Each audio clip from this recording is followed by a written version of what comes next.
Shalom Bapak Ibu Saudara-saudari yang dikasihi dan mengasihi Tuhan. Kita bersyukur kalau hari ini Tuhan memberkati kita. Mari sebelum kita membaca merenungkan firman Tuhan, kita berdoa. Tuhan, terima kasih, kami bersyukur untuk kasih setiamu di dalam hidup kami. Sampai hari ini kami boleh ada sebagaimana kami ada, itu semua karena kemurahan-Mu. Berkati sebentar kami akan membaca dan merenungkan firman-Mu, biar kami mengerti apa yang menjadi kehendak-Mu dan kami boleh belajar di dalamnya. Kami berdoa di dalam nama Tuhan Yesus Kristus. Haleluya. Amin. Ayat firman Tuhan hari ini terambil dari kitab Keluaran pasalnya yang kedua, ayat yang pertama hingga ayatnya yang ke-10. Saya akan membacakan di ayatnya yang ketiga. Tetapi ia tidak dapat menyembunyikannya lebih lama lagi.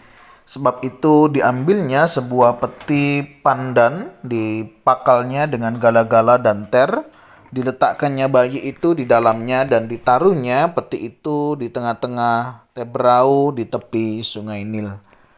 Amin. Demikianlah firman Tuhan, mari kita merenungkannya. Bapak Ibu Saudara yang dikasihi dan mengasihi Tuhan, kita bersyukur ketika Tuhan itu memberikan hikmat ya di dalam perjalanan kehidupan kita, sehingga kita bisa melewati setiap permasalahan di dalam kehidupan ini.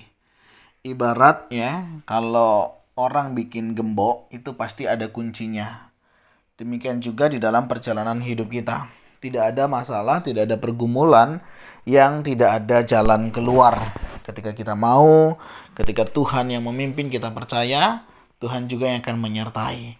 Kira-kira gambaran itulah yang kita bisa lihat di dalam situasi kondisi pada saat itu, di mana banyak orang laki-laki ya, seperti yang kemarin kita sudah pelajari, kalau ada bayi laki-laki Ibrani itu harus dibunuh.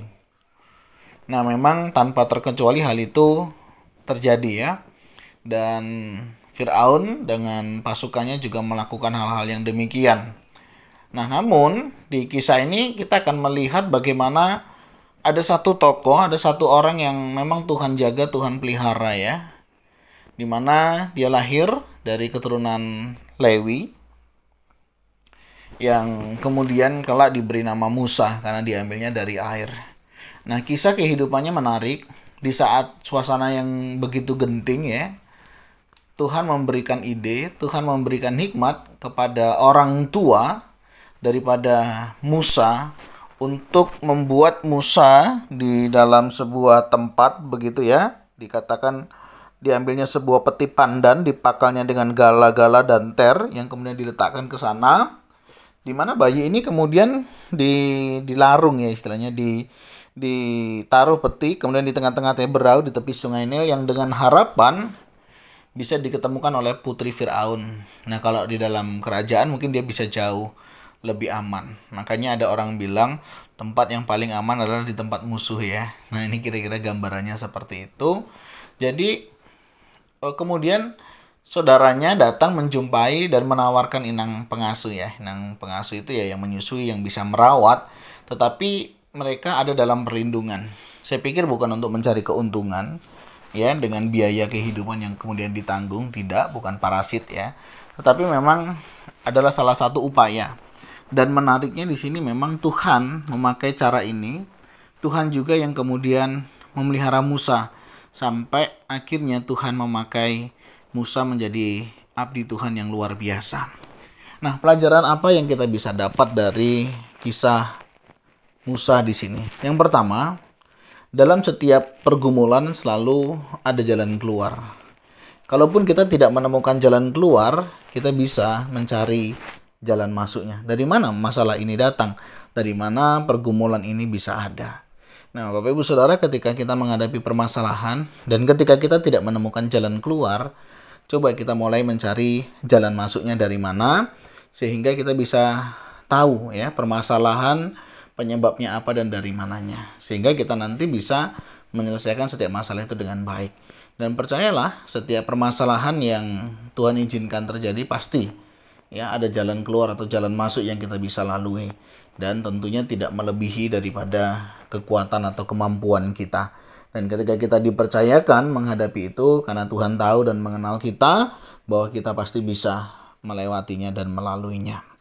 Pelajaran yang kedua, hikmat yang Tuhan berikan tentunya bukan hanya untuk kepentingan kita pribadi, tetapi untuk kepentingan pekerjaan Tuhan. Hari-hari ini ketika kita diberi hikmat, diberi pengetahuan, kecakapan, kepandaian, janganlah itu hanya untuk keuntungan kita pribadi, tetapi pakailah untuk segala hormat kemuliaan hanya bagi nama Tuhan.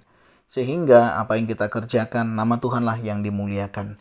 Kita tidak tahu pekerjaan kita hari ini ya, dampaknya bisa luar biasa. Ada banyak tokoh ya, dalam segala upaya, dalam segala hal mereka mengerjakan. Dan ternyata Tuhan memberkati dan itu berdampak luar biasa. Seperti apa yang dilakukan oleh orang tua Musa atau keluarga Musa ini. Tuhan memakai keluarga ini dan kemudian memakai Musa. Dan nanti kita akan melihat kisah panjang perjalanan Musa ya. Dan itu Tuhan bekerja dengan secara luar biasa.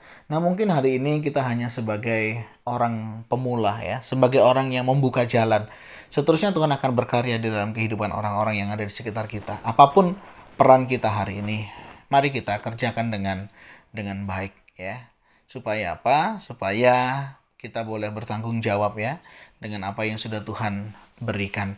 Dan percayalah tidak ada sesuatu yang sia-sia, karena segala sesuatunya Tuhan memberikan sesuai dengan kehendak dan rencananya. Mari Bapak Ibu Saudara, di dalam kebenaran firman Tuhan hari ini kita boleh belajar untuk apa yang menjadi bagian kita kerjakan dengan baik, dan biarlah segala hormat kemuliaan hanya bagi nama Tuhan saja.